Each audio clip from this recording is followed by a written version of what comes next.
ஆமாம். இன்று பார்க்க இருக்கின்ற இந்த வீடியோவிலே முக்கியமாக ஒருவர் கேட்டிருந்தார் என்னிடம், அதாவது இந்த ஜனாதிபதியினுடைய அதிகாரங்கள் சம்பந்தமாக ஒரு வீடியோ போடும்படி அதற்கிணங்கத்தான் இந்த வீடியோ தயாரிக்கப்பட்டிருக்கின்றது. முக்கியமாக இந்த அதிகாரம் என்று சொல்லுகிற போது சட்டத்தமிழில் சொல்வோமாக இருந்தால் தத்துவங்கள் என்று சொல்வார்கள், ஆங்கிலத்தில் பவர்ஸ் ஆஃப் த பிரசிடென்ட் என்று சொல்ல முடியும். ஆகவே ஜனாதிபதியின் தத்துவங்கள் அதிகாரங்களை பார்க்கிற போது அரசியலமைப்பிலே பெரும்பாலும் அதிகாரங்கள் சொல்லப்பட்டிருக்கு. அரசியலமைப்பில் ஒவ்வொரு மூலையிலும் ஜனாதிபதியின் அதிகாரங்கள் காணப்படுகின்றன. அதிகாரங்கள், கடமைகள், பணிகள் என்று மூன்றாக பிரிக்க முடியும். ஆனால் நாங்கள் இதை முக்கியமாக இன்று அதிகாரங்களில் தத்துவங்களை மட்டும்தான் இந்த வீடியோ பார்க்க இருக்கின்றோம். அவை முதலில் நாங்கள் பார்ப்போமா இருந்தால் அரசியலமைப்பிலே 4வது உறுப்பினர் கூறப்பட்டிருக்கின்றது. அதாவது இலங்கையின் பாதுகாப்பு உட்பட நிறைவேற்று தத்துவம் ஜனாதிபதியினால் பிரிவிக்கப்பட வேண்டும் என்று சொல்லப்படும். அவை உங்களுக்கு தெரிந்தது போலவே ஒரு அரசு என்று சொல்கிற போது 3 தூண்கள் காணப்படுகின்றன. இந்த தூண்களே முதலாவதாக நாங்கள் சொல்ல முடியும் சட்டவாக்கத்துறை, நிர்வாகத்துறை, நீதித்துறை என்று சொல்ல முடியும்.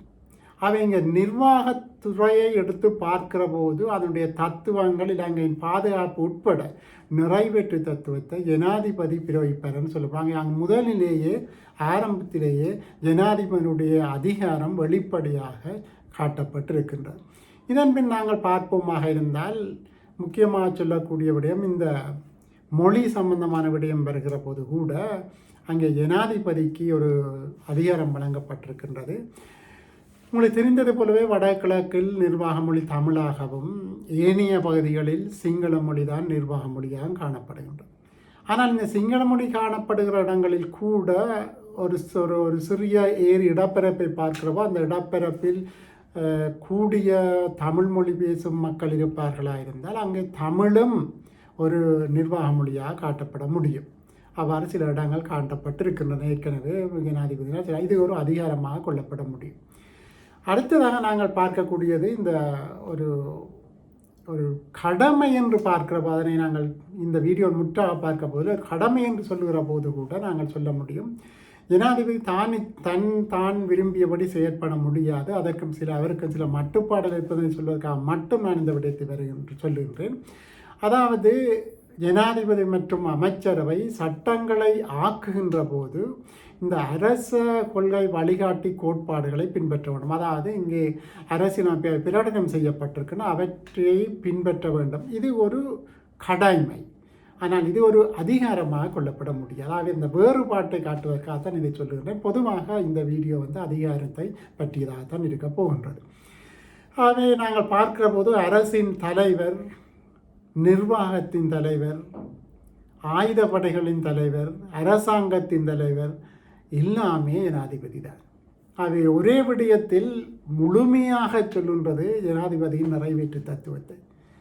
அரசின் தலைவர், நிர்வாகத்தின் தலைவர், ஆயுத படைகளின் தளபதி, அரசாங்கத்தின் தலைவர் இவர் எல்லாமே ஜனாதிபதி. ஆகவே தான் ஜனாதிபதி மக்களினால் தெரிவு செய்யப்படுகின்றார். ஆகவே அந்த தத்துவம் அவர்கள் அதிகாரம் அவருக்கு கொடுக்கப்பட்டிருக்கிறது.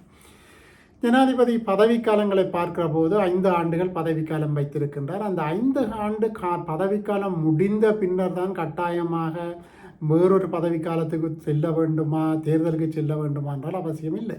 அதுவும் ஜனாதிபதியின் தத்துவம் தான். ஜனாதிபதி பதவிக்காலத்தில் முதலாவது பதவிக்காலத்தில் 4 ஆண்டுகள் முடிவடைந்த பின்னர் 2வது பதவிக்காலத்திற்கான தேர்தலுக்கு செல்ல முடியும். இதுவும் முக்கியமான ஜனாதிபதி கொடுக்கப்பட்டிருக்கின்ற ஒரு அதிகாரமாக நாங்கள் கொள்ள முடியும். இந்த பதவிக்காலத்தை பார்க்கிற போது இவர் தேர்தல் முடிவுகள் அறிவிக்கப்பட்டதிலிருந்து 5 ஆண்டுகள் பதவி ஏற்க முடியும். இப்போது இருக்கின்ற ஜனாதிபதியை பொறுத்தவரை இது பொருந்துகின்றது. அதாவது ஏற்கனவே அவர் ஜனாதிபதியாக இருந்த ஒருவர் அல்ல. ஆகவே புதிதாக தெரிவு செய்யப்பட்டார். ஆகவே இப்போது இந்த தேர்தல் முடிவு அறிவிக்கப்பட்ட அந்த தேதியிலிருந்து 5 ஆண்டுகள் பதவிக்காலங்களை வகிக்க முடியும். அந்த அடிப்படையில் தான் அந்த அதிகாரம் வழங்கப்பட்டது. அதை விட இன்னொரு விடயம் ஜனாதிபதிக்கு ஆரம்ப காலத்தில் இல்லாத போதும் தற்போது கொடுக்கப்பட்டிருக்கின்றது. இந்த ஜனாதிபதி 3 மாதங்களுக்கு ஒரு தடவை பாராளுமன்றத்திற்கு செல்ல வேண்டும், பாராளுமன்றத்தில் இணைய வேண்டும் என்று சொல்லப்பட்டிருக்கின்றது. அதாவது பாராளுமன்றத்தின் ஒரு சட்டவாக்க சபையாக இருந்த போதிலும் நிறைவேற்றுத்துறையை கொண்ட இந்த ஜனாதிபதி கட்டாயமாக அங்கு செல்ல வேண்டும் என்பதும் ஒரு விடயம். அங்கு அவர் செல்கிற போது ஒரு பாராளுமன்ற உறுப்பினருக்குரிய சகல உரிமைகளும் சிறப்புரிமைகளும் விடுபாட்டு உரிமைகளும் அவருக்கு உரித்தாதல் வேண்டும் என்றும் அந்த சட்டத்திலே அரசியலமைப்பிலே ஏற்பாடு செய்யப்பட்டிருக்கின்றது. அடுத்ததாக பாராளுமன்றம் சட்டவாக்க சபை என்று நான் ஏற்கனவே குறிப்பிட்டது போல் இருந்தாலும் கூட ஜனாதிபதிக்கு அதிகாரம் இருக்கின்றது. பாராளுமன்றத்துக்கு ஒரு செய்தியை அனுப்ப முடியும் அல்லது பாராளுமன்றத்தில் சென்று உரையாற்றவும் முடியும். இது 3 மாதங்களுக்கு செல்வது என்பது இடையில் வந்த திருத்தம். 1978ஆம் ஆண்டு இருக்கிறபடியும் தான் இந்த பாராளுமன்றத்திற்கு செய்தி அனுப்ப முடியும் அல்லது பாராளுமன்றத்தில் ஜனாதிபதி உரையாற்ற முடியும் என்பது பழைய ஏற்பாடு. தற்போதும் தொடர்ந்தும் அந்த அதிகாரத்தும் இருக்கின்றது.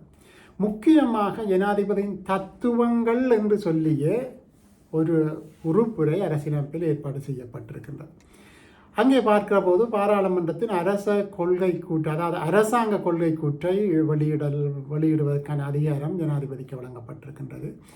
மற்ற சாதாரணமாக பாராளுமன்ற தேர்தல் முடிந்து பாராளுமன்றம் ஆரம்பிக்கின்ற போது பாராளுமன்ற சம்பிரதாயபூர்வமாக ஜனாதிபதி தலைமை தாங்குவதற்கு அதிகாரம் கொண்டவராக காணப்படுகின்றார். அடுத்ததாக இன்னொரு விடயம், அதாவது சுதந்திரமானது நியாயமான தேர்தலை நடாத்த வேண்டியது தேர்தல் ஆணைக்குழுவினுடைய பணியாக காணப்படுகின்றது. என்றாலும் கூட இந்த தேர்தலை நடத்துவதற்கு உரிய நிலைமைகளை உருவாக்குவதை உறுதிப்படுத்த வேண்டிய அந்த அதிகாரம் ஒன்றாக ஜனாதிபதிக்கு அதுவும் வழங்கப்பட்டிருக்கின்றது. அடுத்தது அவங்களுக்கு தெரிந்தது போல தான் வெளிநாட்டு தூதுவர்கள் இங்கு வருகின்ற போது, இலங்கைக்கு வருகிற போது அவர்களை ஏற்று அங்கீகரித்து அவர்களுக்கு தொழிலே அந்த செயற்பாடுகளை புரிவதற்கு அனுமதி அளித்தல் மற்றும் வெளிநாடுகளுக்கு தூதுவர்களை நியமிப்பது போன்றவையும் இந்த ஜனாதிபதியின் தத்துவங்களிலே காணப்படுகின்றது. முக்கியமாக இந்த ஜனாதிபதியின் அதிகாரங்களிலே பேசப்படுகின்றபடியும் தான் இந்த சட்டத்தரணிகளில் மிகவும் சிறந்த ஒழுக்கமுடையவராக நீண்ட காலம் அந்த தொழில் ஆற்றி வருகின்ற ஒருவரை ஜனாதிபதியின் சட்டத்தரணியாக நியமிப்பது. ஜனாதிபதியின் சட்டத்தரணினா தனக்கு தானே சட்டத்தரணியாக நியமித்துக் கொள்வது அல்ல, அது ஒரு கௌரவ பட்டமாக அளிக்கப்படுவது. ஏனைய காலங்களிலே பிரிட்டிஷ் காலப்பகுதியிலிருந்து வருகின்றது. கிங் கவுன்சில் என்றிருந்தது, குயின் கவுன்சில் என்றிருந்தது. தற்போது இலங்கையை பொறுத்தளவில் இது ஜனாதிபதி சட்டத்தரணி என்று தற்போது ஜனாதிபதியினால் நியமிக்கப்படுவார். ஆகவே ஜனாதிபதிக்கு ஆஜராகின்ற சட்டத்தரணி என்பது அல்ல, மாறாக அது ஒரு கௌரவமான ஒரு பதவியாக ஜனாதிபதியினால் அளிக்கப்படுகின்றது. அதற்கு மேலதிகமாக சட்டத்தரணிகளை இப்போது இன்னொரு சட்டம் கொண்டு வந்திருக்கிறார்கள். இந்த சீனியர், அதாவது சிரேஷ்ட சட்டத்தரணியாக கூட கௌரவிக்கின்ற ஒரு சட்டமும் தற்போது ஜனாதிபதிக்கு அந்த அதிகாரத்தை வழங்கியிருக்கின்றது. அதுபோக இந்த குடியரசினுடைய பொது இலட்சணை, அதாவது இலங்கையினுடைய பொது இலட்சணையை வைத்திருக்க வேண்டும் அவர்தான். அதேவேளை சில இடங்களில் அவர் பாவிக்க வேண்டும் என்று சொல்லப்படுகிறது. குறிப்பாக நாங்கள் சொல்லுவமாக இருந்தால் இந்த பிரைம் மினிஸ்டர் அப்பாயின்ட் பண்ணுற போதும் ஏனைய மினிஸ்டர்ஸ் அப்பாயின்ட் பண்ணுற போதெல்லாம் இவர் இதனை பாவிப்பார். அதைவிட இந்த இடங்களில் நாங்கள் பார்க்கக்கூடியது இந்த காணி. ஏற்கனவே நான் இதை பற்றி கதைத்திருக்கின்றோம். காணியை பொதுமக்களுக்கு வழங்குகிற போது கூட அந்த சீல் பிரிவிக்கப்பட வேண்டும் என்று அரசியலமைப்பிலே சொல்லப்பட்டிருக்கின்றது. இதற்கு மேலதிகமாக உயர் நீதிமன்ற மேன்முறையீட்டு நீதிமன்ற நீதிபதிகளை நியமிக்கின்ற போதும் இங்கே அந்த இலட்சணை குடியரசினுடைய இலட்சணை பாவிக்கப்படுகின்றது. அவரே அதை வைத்திருக்க வேண்டும், அவருடைய கஸ்டடியில் இருக்க வேண்டும், அவர் அதை இந்தந்த சந்தர்ப்பத்தையும் பாவிக்கலாம் என்று சொல்லப்படும். அடுத்தது உங்களுக்கு தெரிந்தது போல தான் யுத்தம் சமாதானம் இரண்டையும் பிரகடனம் செய்வதற்கான அதிகாரம் ஜனாதிபதிக்கு வழங்கப்பட்டிருக்கிறது. முக்கியமாக இந்த குற்றவாளிகளை மன்னித்தல், அது நிபந்தனையின்றி மன்னிப்பளிக்க முடியும். அது ஜனாதிபதிக்கு, அது பொதுவாக எல்லா நாடுகளையும் காணப்படுகின்றபடியும் தான். ஆனால் அதுக்கு பல மட்டுப்பாடுகள் இருக்கின்றன. இப்போது ஒரு ஆயுட்கால சிறை தண்டனை, மரண சிறை தண்டனை பெற்றவர் எவ்வாறு குறைக்க முடியும் என்பதற்கெல்லாம் வேறு விரிவான ஏற்பாடுகள் இருக்கின்றன. பொதுவாக சொல்லப்போனால் அது மன்னிப்பளிக்கின்ற அதிகாரம் என்பது ஜனாதிபதிக்கு அளிக்கப்பட்டிருக்கின்றது. அதைவிட இன்னொரு அதிகாரம் இந்த வழக்கு தொடர முடியாது. அதாவது அவர் பதவிக்காலத்தின் போது அவருக்கு எதிராக அவர் செய்த விடயமாக இருக்கலாம், செய்யாத விடப்பட்ட விடயமாக இருக்கலாம், இதுக்கு எதிராக வழக்கு தொடர முடியாது. ஆனாலும் அடிப்படை உரிமை ஒன்று மீறல் சம்பந்தமாக வருகிற போது அவருக்கு எதிராக நேரடியாக வழக்கு தொடர முடியாவிட்டாலும் கூட சட்டத்துறை தலைமை அதிபதியை எதிரியாக காட்டி அவர் செய்த செயலுக்காக வழக்கு தொடர முடியும் என்று அரசியலமைப்பில் ஏற்பாடு செய்யப்படுகின்றது. அடுத்ததாக அவர் சம்பளத்துக்கு உரித்துடையவர். இந்த சம்பளம், ஓய்வூதியம், ஏனைய அலவன்சஸ் இவ்வாறு காணப்படுகின்றது. இவற்றை ஒரு ரெசல்யூஷன் மூலமாக, அதாவது பாராளுமன்ற தீர்மானம் மூலமாக தீர்மானித்து விட முடியும். அந்த தீர்மானம் ஒன்று ஏற்படுமாக இருந்தால் அதனை பிறகு மாற்ற முடியும். ஆனால் பின்னோக்கி விளைவு கொடுக்கும் விதமாக அவற்றை மாற்ற முடியாது. இப்போ சுதாரணமாக சொல்லுவோமாக இருந்தால், இன்று தீர்மானம் எடுக்கப்படுகின்றதுன்னு சொன்னால், அல்லது ஒரு வருடத்துக்கு முன்னும் ஒரு தீர்மானம் எடுக்கப்பட்டிருக்குன்னு சொன்னால், இன்றைக்கு அந்த தீர்மானத்தை மாற்ற முடியும். ஆனால் ஒரு வருடத்துக்கு முன்னால் அவர் ஏற்கனவே பெற்றுக்கொண்ட அந்த படிகளையோ அல்லது எலவன்ஸோ எதுவாக இருந்தாலும் அவற்றை இல்லாது செய்ய முடியாது. குறிப்பாக இந்த பென்ஷன் அல்லது சலரி என்று வருகிற போது அந்த விடயங்களை அரசியலமைப்பிலே சொல்லப்பட்டிருக்கிறபடி தான் ரெசல்யூஷன் மூலமாக செய்ய முடியுமே தவிர மாற்ற முடியும். ஆனால் அதற்காக அவற்றை ரெட்ரோஸ்பெக்டிவ் ஆக்ட்னு சொல்வார்கள். அதாவது பின்னோக்கி அல்லது கடந்த காலத்தில் அவர் பெற்றுக்கொண்டது மீளப்பெறுகின்ற விதமாக சட்டமாக்க முடியாது, அல்லது ரெசல்யூஷன் ஒன்றை அவ்வாறு தீர்மானிக்க முடியாது, பாஸ் பண்ண முடியாது என்பதை அந்த அரசியலமைப்பில் கூறப்பட்டிருக்கின்றது. அடுத்த ஜனாதிபதி வெளிநாட்டுக்கு செல்கிற போது பிரதம மந்திரியை ஜனாதிபதியின் கடமைகளையும் அதிகாரங்களை புரிவதற்காக நியமித்து செல்லணும். அதாவது அங்கே ஜனாதிபதியாக நியமிப்பதில்லை, ஜனாதிபதி தான். பிரைம் மினிஸ்டர் ஜனாதிபதியின் கடமைகளை புரிவதற்காக நியமிக்கப்பட்ட ஒருவராக காணப்படுவார்.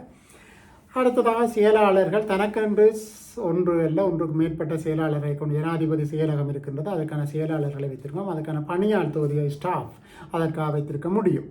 அடுத்ததாக நாங்கள் சொல்ல முடியும், இந்த கான்ஸ்டிடியூஷனல் கவுன்சில் ஒரு நியூ கான்செப்ட் 17th அமெண்ட்மெண்டால் கொண்டுவரப்பட்ட, பிறகு 18th அமெண்ட் மாற்றப்பட்ட, பிறகு 19th அமெண்ட் திருப்பி கொண்டுவரப்பட்டு 21st அப்படி மாறி கொண்டுவரப்பட்ட 21st மட்டும் அந்த விடயம் சென்று வருகின்றது. அதாவது constitutional council, parliamentary council, constitutional council, parliamentary கடைசியாக இப்போது இருப்பது கான்ஸ்டிடியூஷனல் கவுன்சில். இனி எந்த போதுன்னு தெரியாது.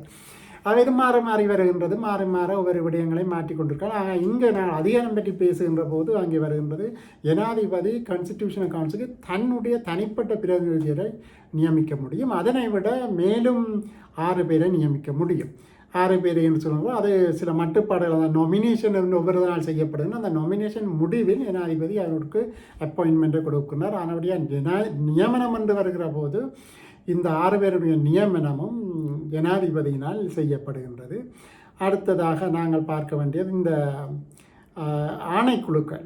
உங்களுக்கு தெரிந்தபோது சுயாதீனமான ஆணைக்குழுக்கள் சொல்லப்பட்டால் அதற்குடைய தலைவர்கள் மற்றும் உறுப்பினர்களை ஜனாதிபதி தான் நியமிப்பார்.